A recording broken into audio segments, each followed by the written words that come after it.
Meus irmãos, a paz do Senhor, queremos agradecer a presença de cada um que está nos assistindo.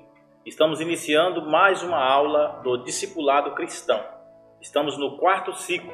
Essa é a 5ª aula que vamos aprender sobre o Sermão da Montanha, né? Aqui a gente ainda está vendo Jesus explicando e trazendo um novo ensinamento, um novo entendimento, aprofundando na lei. Nós vamos ver que Jesus, ensinando aos seus discípulos, na aula passada nós vimos ele ensinando sobre o mandamento não matarás. Nesta aula nós vamos aprender sobre a fidelidade no casamento. Que o Senhor possa abençoar a tua família.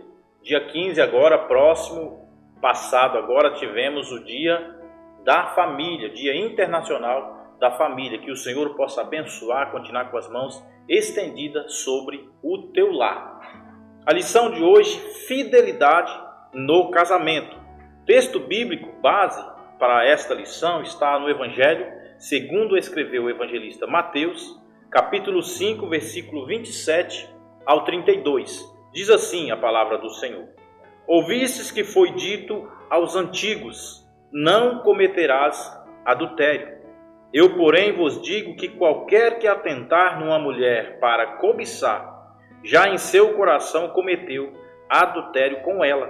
Portanto, se o teu olho direito te escandalizar, arranca-o e atira-o para longe de ti, pois te é melhor que se perca um dos teus membros do que todo o teu corpo seja lançado no inferno. E se a tua mão direita te escandalizar, corta-a e atira-a para longe de ti, porque te é melhor que um dos teus membros se perca do que todo o teu corpo seja lançado no inferno. Também foi dito: qualquer que deixar sua mulher, que lhe dê carta de desquite. Eu, porém, vos digo que qualquer que repudiar sua mulher, a não ser por causa de prostituição, faz com que ela cometa adultério. E qualquer que casar com a repudiada, comete adultério. Para meditação, nesta lição, está escrito Hebreus, capítulo 13, versículo 4, diz assim: Venerado seja entre todos o matrimônio e o leito sem mácula, porém, aos que se dão à prostituição e aos adúlteros, Deus os julgará. Aqui a Bíblia está nos dizendo que venerado, louvado seja o matrimônio e o leito sem mácula, o leito sem mancha, né? Nós vimos que Deus, ele tem prazer, Deus se agrada do matrimônio sem mancha, do matrimônio imaculado, né? Irmãos, para comentar essa lição de hoje, temos a presença do professor diácono, irmão Junei. A paz do Senhor, irmão Junei. Paz do Senhor, eu quero cumprimentar também a todos, né, que estiver assistindo esta aula, né, principalmente os irmãos do Novo Viver, né, que é o nosso grupo dos nossos convertidos da nossa cidade, né, e das congregações, né.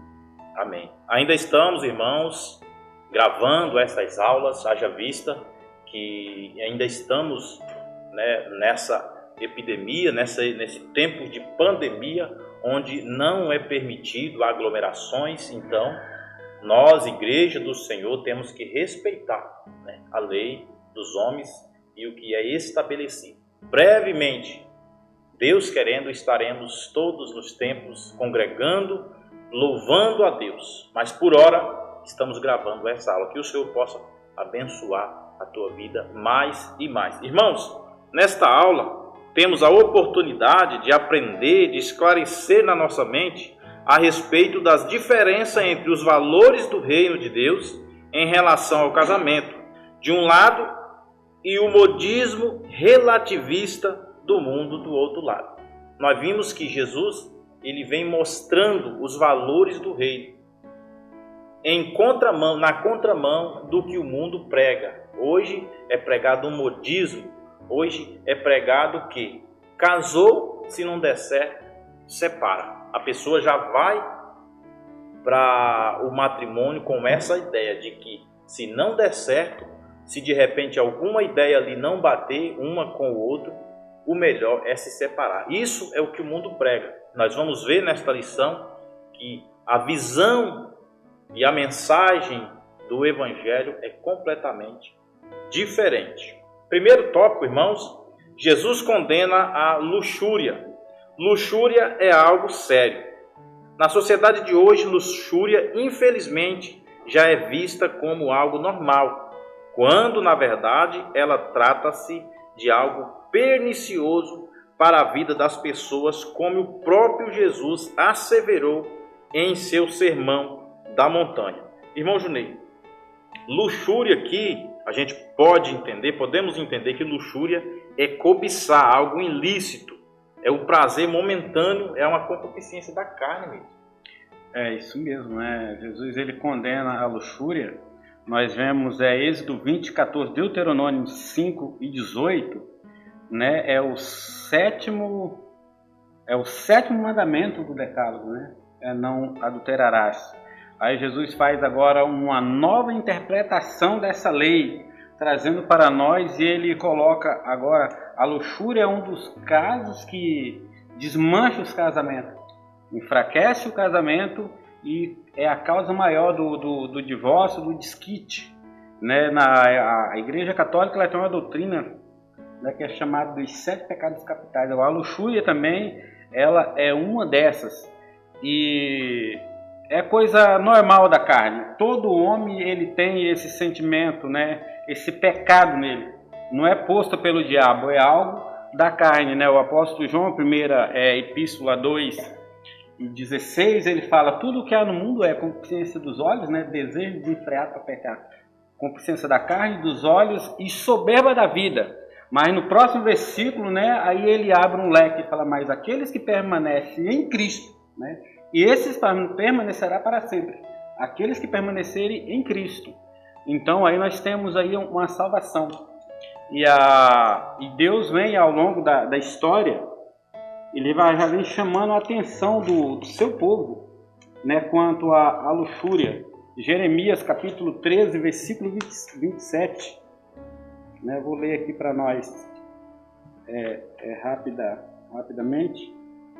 Jeremias capítulo 13. Deixa eu marcado aqui. E a lição aqui ainda fala que é um desejo intenso por algo ilícito. É algo que a nossa própria natureza já tem. Eu vou ler para nós aqui, ó.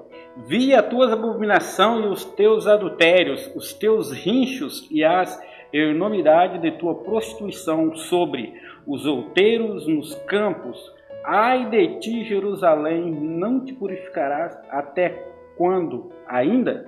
Então é o próprio Deus ali, ele combatendo ali a cidade de Jerusalém, quando ela se deixou levar pela luxúria, né? Logo em seguida já começa a prostituição, né? A luxúria ela ainda é um pensamento de dentro da pessoa. No dicionário grego ele diz assim, ó, é um desejo sexual desordenado, incontrolável, consiste no apego aos prazeres da carne, né? É algo que é do homem, mas que é abominável por Deus, né? Jesus vem trazer esse cuidado para nós cristãos. Não é um pensamento repentino que Satanás pode colocar na mente de uma pessoa, nem um desejo impróprio que surge de repente, mas trata-se, pelo contrário, trata-se de um pensamento ou desejo errado aprovado pela nossa vontade. É um desejo imoral que a pessoa procurará realizar caso surja a oportunidade.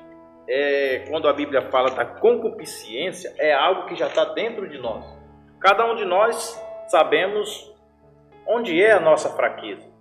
Basta nós, agora, com uma visão, estando andando com Cristo, temos essa nova visão de vida, sabendo que temos que viver uma vida que agrade ao Senhor, devemos vigiar naquilo que, para mim, é fraco, é fraqueza, naquilo que mexe na fraqueza.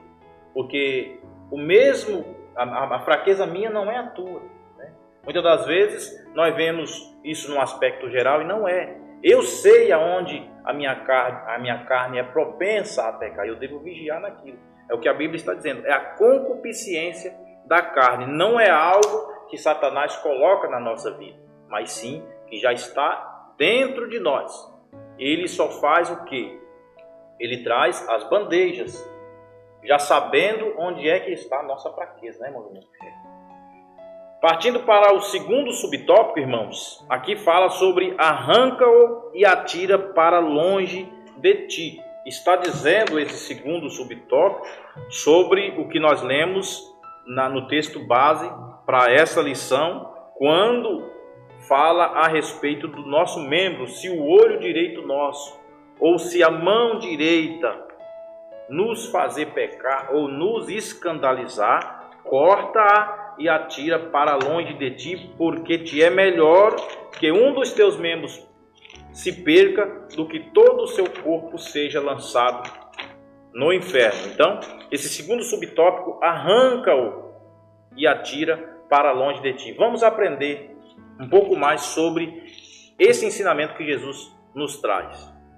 Arrancá-lo não é literalmente arrancar um dos seus membros e jogar fora. Não é isso que Jesus vem dizer. Está dizendo o seguinte: repeli-lo radicalmente de suas vidas desde a sua primeira manifestação. Ela é um mal que se deve ser cortado radicalmente, isto é, pela raiz, porque a luxúria, uma vez alimentada, só cresce. Irmãos, quando há esse desejo em nós, quando nossos olhos observar algo que vai despertar algo que não é de acordo com o que Jesus tem nos ensinado, com o que nós temos aprendido com a palavra do Senhor, a Bíblia está dizendo para nós repeli-lo imediatamente, antes que cria raiz e cresce dentro de nós, né, irmão? É isso mesmo. A gente tem um conselho aqui do próprio Deus, quando ele aconselhou Caim, né? O conselho de Deus a Caim foi antes que ele matasse o seu irmão, não foi depois, né? Gênesis 4, versículo 7, quando Caim ele teve ali, Deus recebeu a oferta de Abel e não aceitou a de Caim. Ele teve um sentimento ali de luxúria, algo que manchou o teu coração. Deus veio até Caim e falou: se bem fizeres, não haverá aceitação para ti? Se fizeres o bem, né? Deus estava falando: se fizeres o bem, vai haver aceitação para ti. Se fizeres o bem. Se não fizeres bem, o pecado também jaz às portas. E para ti será o seu desejo, e sobre ele dominarás. Então, Deus aconselha ainda a Caim. Caim não deu ouvido a Deus, seguiu com esse sentimento pesado em seu coração e acabou acontecendo ali o primeiro homicídio, né? Deus falou para ele: ó, se fizeres bem. E ele não fez. Aí o provérbio, o sábio Salomão, ele vai e aconselha: filhinho meu, atenta para as minhas palavras e as minhas razões, inclina os teus ouvidos, não as deixe apartar dos teus olhos, guarda-as no meio do teu coração, porque são vida para as que acham, saúde para o seu corpo. Sobre tudo o que deve guardar, guarda o teu coração, porque dele procede a saída da vida. Vemos que dois textos aqui, com os seus olhos aqui, a palavra de Deus, examinar a palavra de Deus, guardar, porque são saúde para a nossa vida, guardar o coração e ter cuidado com os olhos. E vemos também o conselho de Jesus Cristo ali. O desejo, ele está sobre nós, ele já faz parte de nós, mas nós temos que procurar agora atentar-se para as coisas de Deus e guardar do nosso coração. Aqui quando fala coração, né, no sentido antigo, né, do conhecimento da maioria, que está falando da mente, né? Da mente. Deus tinha que usar da forma que o povo entendia, né? Guarde o teu coração, guarde os teus pensamentos, olha o que você pensa, né? Pede misericórdia para Deus enquanto há tempo, que Ele vai ser misericordioso, porque no coração aqui, ou no sentimento, é onde procede a saída da vida, né? Verdade. Irmãos, nós devemos escolher aquilo que vai trazer à nossa memória coisas boas, coisas que agrade ao Senhor. Porque todos nós conhecemos a nossa fragilidade. Então não devemos ficar brincando com determinadas coisas que poderão trazer desejos impuros para nossas vidas. O que devemos fazer é não dar ocasião para eles, mas cortando radicalmente todo tipo de situação que possa despertar luxúria em nosso coração. Irmãos, é vigilância. Nós estamos lidando com essa lição do discipulado cristão. Essa lição é voltada para o departamento do novo viver.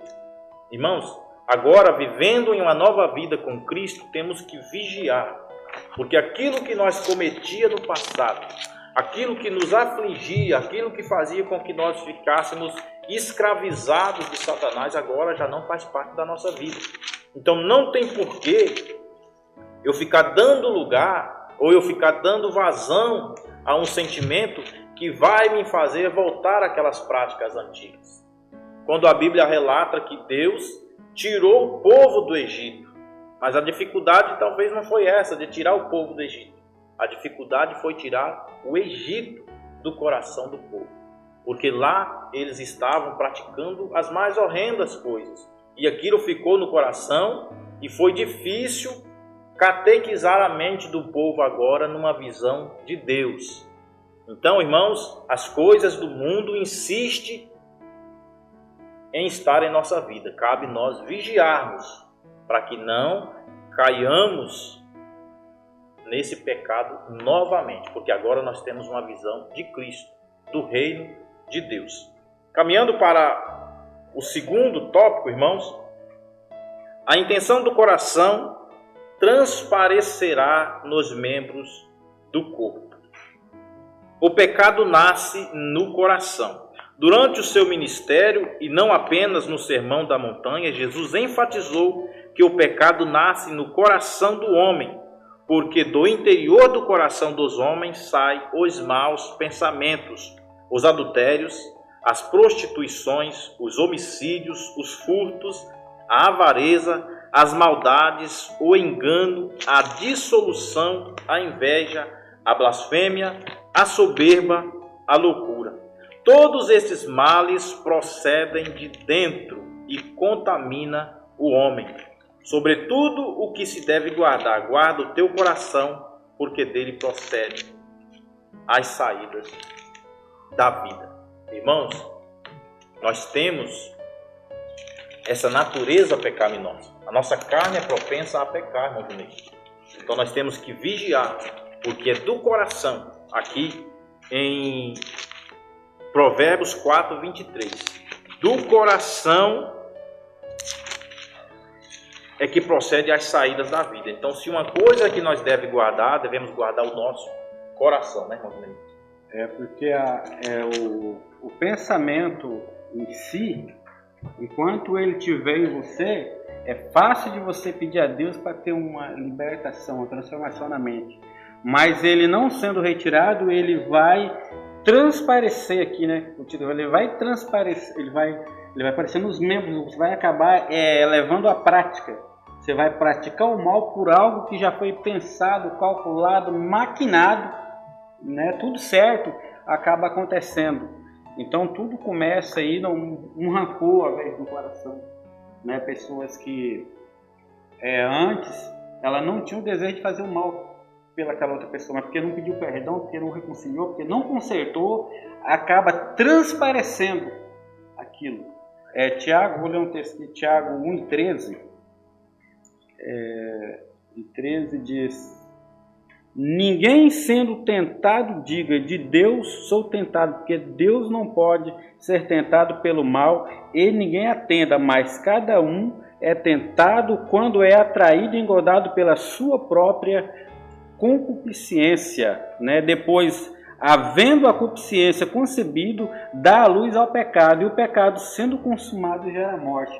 Aí agora ficou complicado, porque depois de morto lá no mundo é mais trabalhoso para voltar. Hebreus fala que tem pessoas que nem conseguem mais depois que essa apostatou da morte fé, espiritual. volta a morte espiritual. E quando não é a ponto de perder a própria vida, né? Ser do modo literal, né? No caso do adultério, né? A gente vê muitas mortes, né? Por traição, né?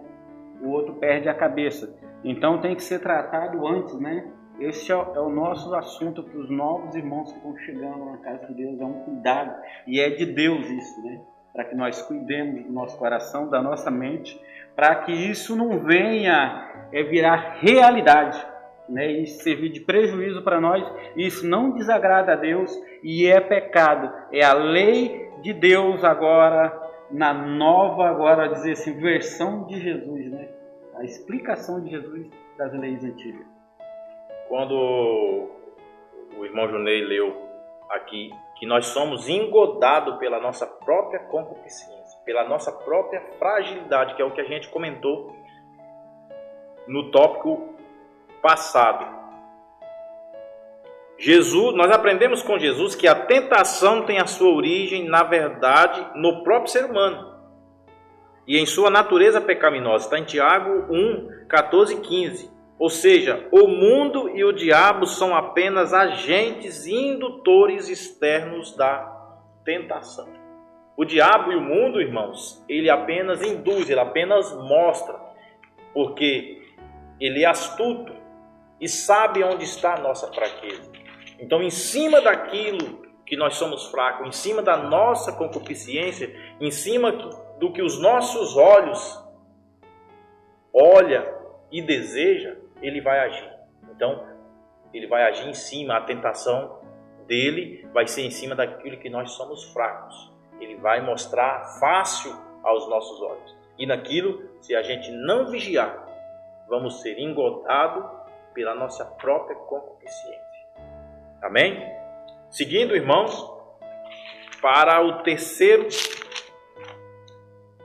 o segundo subtópico, que fala sobre a natureza pecaminosa. Já estamos dentro desse assunto sobre a natureza pecaminosa do ser humano, né? Somos todos descendentes de Adão. Essa natureza adâmica pecaminosa, nós já nascemos com ela, né? Mas graças ao Senhor Jesus Cristo, nós temos a oportunidade de sermos salvos, porque na cruz do Calvário, ele apagou todo o nosso pecado.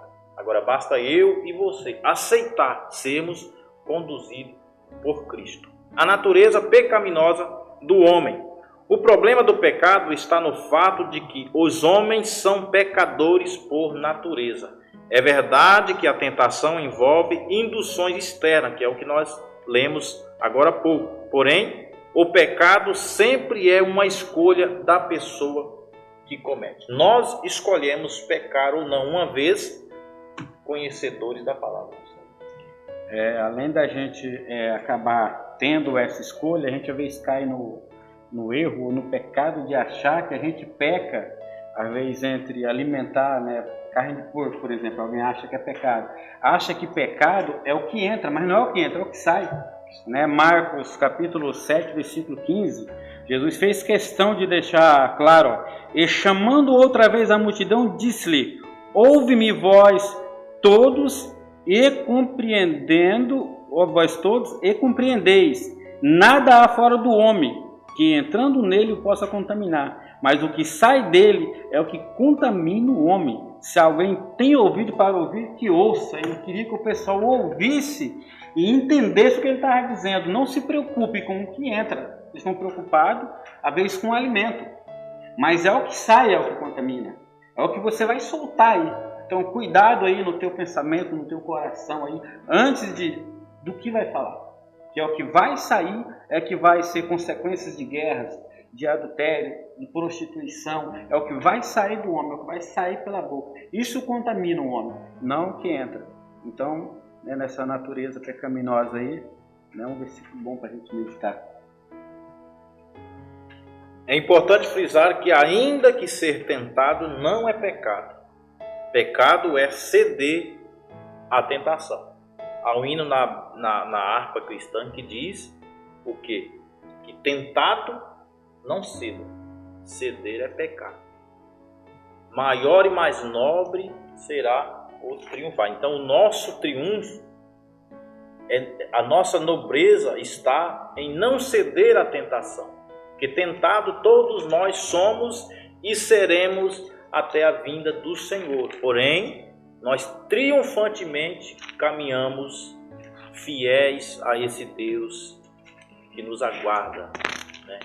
Nós estamos aguardando a volta do Senhor. Então, é importante nós mantermos fiéis ao Senhor, ainda que tentado, mas ceder jamais, irmãos. Amém? Caminhando para o terceiro tópico, irmãos, a indissolubilidade do casamento. Vamos falar agora a respeito do casamento. O primeiro tópico, o divórcio. Vamos ler. Jesus aproveita o tema do adultério para falar sobre indissolubilidade do casamento. Ele lembra nos versículos 31 e 32 do texto base que nós lemos que a lei permitia o divórcio, mas que na verdade muitos desses divórcios acabavam sendo adultérios autorizados legalmente, pois o correto seria o divórcio só permitido de forma excepcional nos casos de adultério, quando então o cônjuge ofendido teria a possibilidade de divorciar-se e casar-se novamente. Jesus estava dizendo aqui, irmão Junei, que com a lei, eles lidando das suas próprias maneiras ali com a lei, tinha muitos divórcios ali que acabavam sendo adultérios autorizados. E achava que, né, não teria problema nenhum, porque estava seguindo a lei. E a lei, para eles, era garantir a salvação. Então Jesus vem e desmancha, né, aquele entendimento. O entendimento não é esse. Aí Jesus, em Mateus 19:4, ele diz: ele, porém, respondendo, disse-lhe: não tendes lido no princípio? O Criador os fez macho e fêmea, né? Ele está falando, não tem lido lá no princípio. O judeu seria lá no Bereshit, quer dizer, o nosso Gênesis, capítulo 2 e 24. Ele disse: portanto deixará o homem pai e mãe, e se unirá à sua mulher, e serão dois uma só carne. Assim não são mais dois, mas uma só carne. Portanto, o que Deus ajuntou não separa o homem. Jesus fez uma explanação aqui no Evangelho de Mateus, foi lá em Gênesis 2:24 e ainda alterou: que Deus junta não separa o homem. Não é esse o entendimento de vocês. Não é simplesmente legalizar e deixar alguém chateado, né? O espírito por trás da lei está legalizado perante a lei, mas tem gente chorando em casa, tem criança sofrendo sem pai, tem criança sofrendo que ficou com um pai que está sem mãe, mas está legalizado perante a lei, está tudo certo. A gente desmancha esse entendimento. O entendimento não é esse, é como foi lá no passado. Deus ajuntou, não separa o homem. Tem que ter um motivo muito forte, né? E a gente vai ver ao decorrer da lição que Jesus ainda vem ali agora colocar quais são esses motivos, né? Para aquela geração que era descendente de Abraão e que dizia: somos salvos porque temos por pai Abraão. Jesus vem e fala assim: não é bem assim, né? E traz agora essa nova interpretação da lei. Amém. Nos tempos de Jesus, irmãos, nós vamos ver que tinha duas correntes judaicas divergentes. Eram duas correntes, uma Shammai, a outra Hilel. Isso aí na época de Jesus. Nós vamos ver que elas divergiam a respeito dessa questão do divórcio. Irmão Junei, em rápidas palavras, faz um aparato geral aí comparando uma com a outra e no que elas divergiam entre a teologia Shammai e a teologia Hilel. Nós temos uma mais nova, né, qual Cristo foi contemporâneo, que era a de Hilel, né, que seria ali ele no sentido assim até, vamos dizer assim, mais liberal, né? Cristo usou a fonte ali de Shammai, mas a de Hilel, ela trazia ali a experiência que o homem simplesmente separava da mulher porque achava algo feio nela, a qual está escrito mesmo em Deuteronômio, né, lá na lei. O homem ele poderia casar, mas se chegasse em casa já casado né, ou no outro dia, ele descobrisse algo nela. Até porque o casamento é diferente do de hoje. A gente vai ver quando Jacó casou, né, a mulher era coberta. Quando ele chega em casa, no outro dia, ele olha, não foi com essa que eu casei, foi com a outra. E ele volta para reclamar, o sogro dele vai, agora ele tem 2 esposas. Né? Você vai trabalhar mais 7 anos, todo mundo conhece a história. Então, mas a lei legalizava também se ele não tivesse, se ele queresse trocar. Né? Não, eu não quero mais essa, a outra não me agrada, eu vou arrumar uma outra filha de uma outra pessoa. Então ele tinha aparato na lei, ele achou algo que não agradou ele. Essa é a versão da teologia de Hillel, né, que chegou a ser contemporâneo de Jesus. E a de Shammai, mais antigo, ele já tinha uma outra interpretação. Ele interpretava que seria adultério mesmo, uma coisa feia seria, se a mulher adulterasse, esse adultério seria uma coisa feia e ele poderia ali, então, requerer a carta de divórcio ali, dispensar ela, repudiar ela. Porque ela cometeu adultério e aquilo é algo feio. Mas a mais nova, né, que é a de Hillel, essa escola de Hillel aqui, ela trazia essa tradução que não seria adultério, não só por adultério, poderia ser algo que ele encontrou nela que não lhe agradou. Às vezes atitudes erradas. Algo que ele não gostou, ele poderia pedir essa carta de divórcio. E Jesus Cristo veio ali trazer essa nova interpretação ali para fortalecer o casamento, esse casamento, né, igual o título diz aqui, né, a indissolubilidade no casamento. Inseparável, né, quer dizer essa palavra, né? É a inseparação do casamento, um casamento junto para toda a vida, né? Amém. Terceiro subtópico, irmãos, a palavra de Jesus. Jesus, porém, deixa claro que a interpretação de Shammai estava certa, mas ele foi além, ressaltando também a necessidade de se evitar a luxúria no coração. Outro fato importante que se deve levar em conta é que mesmo em caso de adultério, quando o divórcio seria excepcionalmente permitido pela lei, é possível o perdão e a reconstrução do relacionamento do casal diante de Deus, pois o que Deus ajuntou não separa o homem. Então nós vemos aqui Jesus não olhando a lei seca como ela é, ele minuciosamente explicando sobre a lei e dizendo que a teoria de Shammai, aqui nós podemos ver que Jesus assevera, né, que a teoria de Shammai é a correta. Porém, mesmo em caso de adultério e a lei permitindo o divórcio, é possível o perdão. É onde entra a parte onde está o perdão. Irmãos, às vezes tem alguém nos assistindo que já passou por isso. E aí nós olhamos aqui a lei permitia que a partir de um dos cônjuges ali, a vítima, né, que sofreu esse adultério, a vítima traída, ela tinha o direito perante a lei da separação. Só que falando da indissolubilidade do casamento, Jesus traz agora a possibilidade do perdão. Né?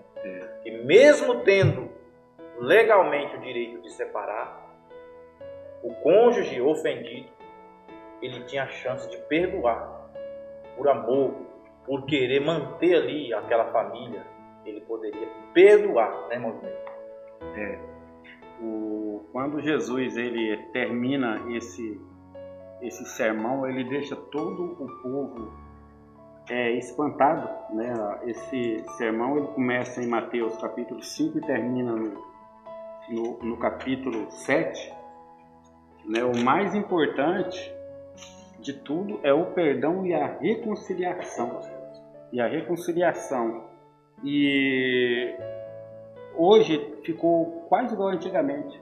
Muitas pessoas já estão no terceiro casamento e se achar uma brecha, tenta o quarto, o quinto e não consegue mais. Mas se prestar atenção na Bíblia Sagrada, vai ver que vale a pena tentar, esforçar, pedir perdão, se perdoar, reconciliar e permanecer em Cristo. Mateus 7, no finalzinho do Sermão da Montanha, Jesus, a autoridade, né, de Jesus fala, e aconteceu que concluindo Jesus esse discurso, A multidão se admirou-se de sua doutrina, porquanto os ensinava com autoridade e não como os escribas, né? O pessoal se assombrou com tamanha autoridade. Então, se tem algo que nós devemos ler, prestar atenção e estudar ponto por ponto, é esta lição inteira. Ou a Bíblia Sagrada, Sermão da Montanha, do capítulo 5 ao 7. São palavras maravilhosas de autoridade do próprio Cristo, né? São vida para nós, né? São saúde, né, para os nossos ossos, né? O provérbio de Salomão fala, né?